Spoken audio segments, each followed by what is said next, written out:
Finishers are arguably the most important move in a wrestler's arsenal. They need to look powerful enough that they could realistically defeat someone. It's a combination of the wrestler performing the move and the wrestler taking it that leads to a great finisher. The finishers we're talking about are neither of these things. For example, number 10, Bayley, the Rose Plant. This finisher is so unimpressive, I actually didn't know that it had a name until I started working on this video. The Rose Plant isn't terrible, but it's not great. Part of the issue is that Bayley's opponent usually isn't standing all the way up, so when they get slammed to the ground, it doesn't look that bad. Now Bayley is a heel, so you could argue that she shouldn't have an awesome looking finisher. True, but Roman Reigns is a heel, and his spear looks brutal. It's kind of sad, Bayley hasn't had the best finishers in WWE. Her Bayley to Belly was another finisher that got criticized. At least with that move, I can see what they were going for.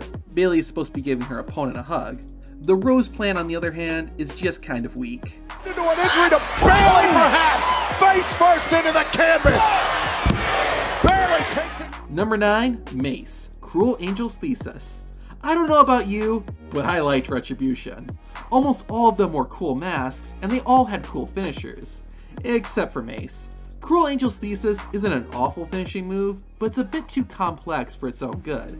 Mace swings his opponent around, and the wrestler taking the move takes a sidewalk slam to the mat. The problem is that due to the opponent needing to flip around, they lose their momentum and end up just flopping onto the ground. It doesn't look that brutal, and it's made even lamer because of how big and tall Mace is. Someone of his size should have a brutal looking finisher. Now Mace hasn't had that many opportunities to perform the Cruel Angel's Thesis, so maybe it'll improve as time goes on. Number 8, Charlotte Flair, Natural Selection. Now I know she's been doing this move for years, but I just don't think it looks that great. The main problem is that it typically doesn't look like the opponent's head is actually hitting the ground. Of course, this is wrestling and that's the idea, but you can understand what I'm saying. Even when the move is performed better, Natural Selection doesn't look that devastating enough to win the match. I think it's due to the fact that Charlotte's opponent is on her knees, so it doesn't allow for much speed to be built. I get that WWE wants Charlotte Flair to perform a move that isn't super dangerous, but the end result is a spot on our top 10 worst finishers list. Number 7, Toni Storm, Storm Zero. Now this finisher should be great. It's got a cool name, and it looks like it could do some serious damage. The issue with the Storm Zero is how far Toni Storm gets her opponent off the ground. Usually the wrestler taking the move doesn't get lifted that high into the air, causing the impact to look minimal.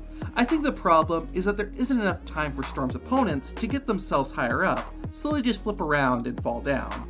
Like I said, Storm Zero should and could be a great finishing move, but it looks more like a mild breeze than a powerful storm. Number 6, Angel Garza, the Wing Clipper. I don't know if this is a hot take or not, but I don't think Angel Garza's Wing Clipper is a good finishing move.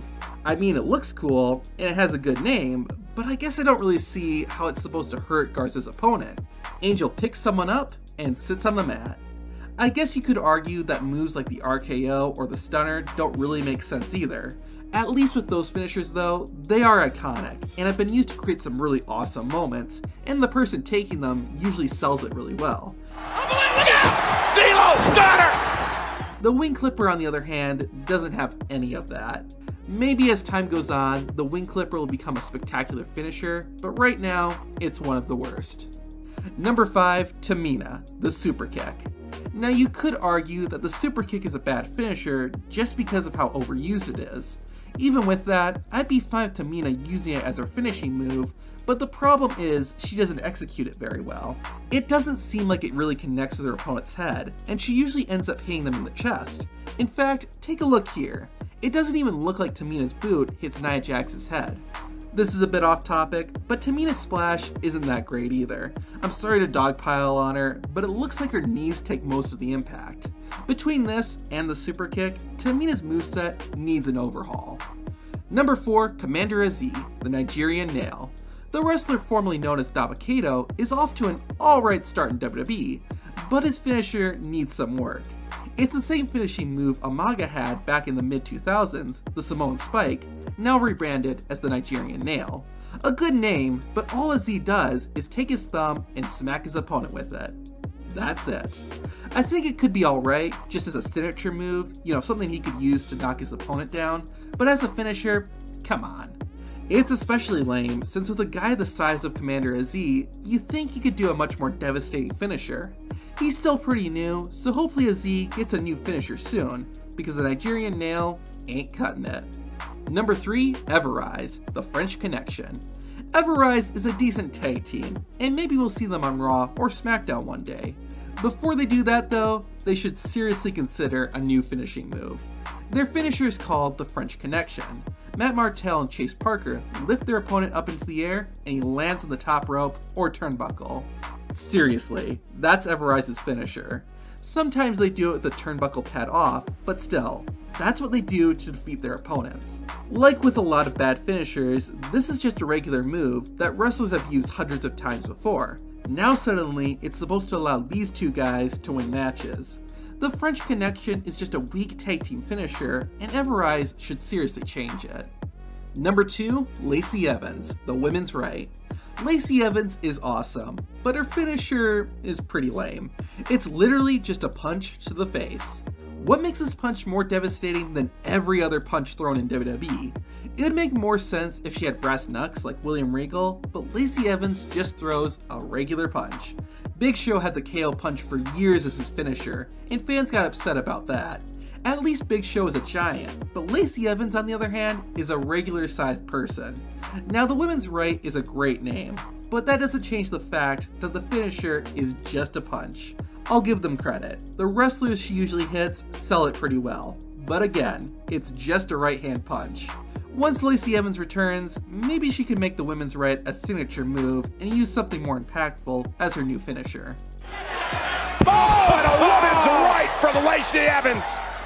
And number 1, Naomi, the Rear View. Plenty of people have criticized this finisher, and it's easy to see why. It's Naomi slamming her butt into her opponent's face. Why does that knock people to the ground, and why does she win matches with it? Yeah, wrestlers like Rikishi and Yokozuna have had similar finishers, but they at least weighed a ton and were slamming their entire body onto their opponent's chest. Naomi and the person taking the move do their best to make the rear view look as impactful as possible, but it still doesn't make the move look devastating enough to be a finisher. I think this would be fine as just a normal part of Naomi's moveset, however, the fact that she's won matches with it is butt ugly. Naomi into the cover, hooking the leg off the rear view. Oh my God!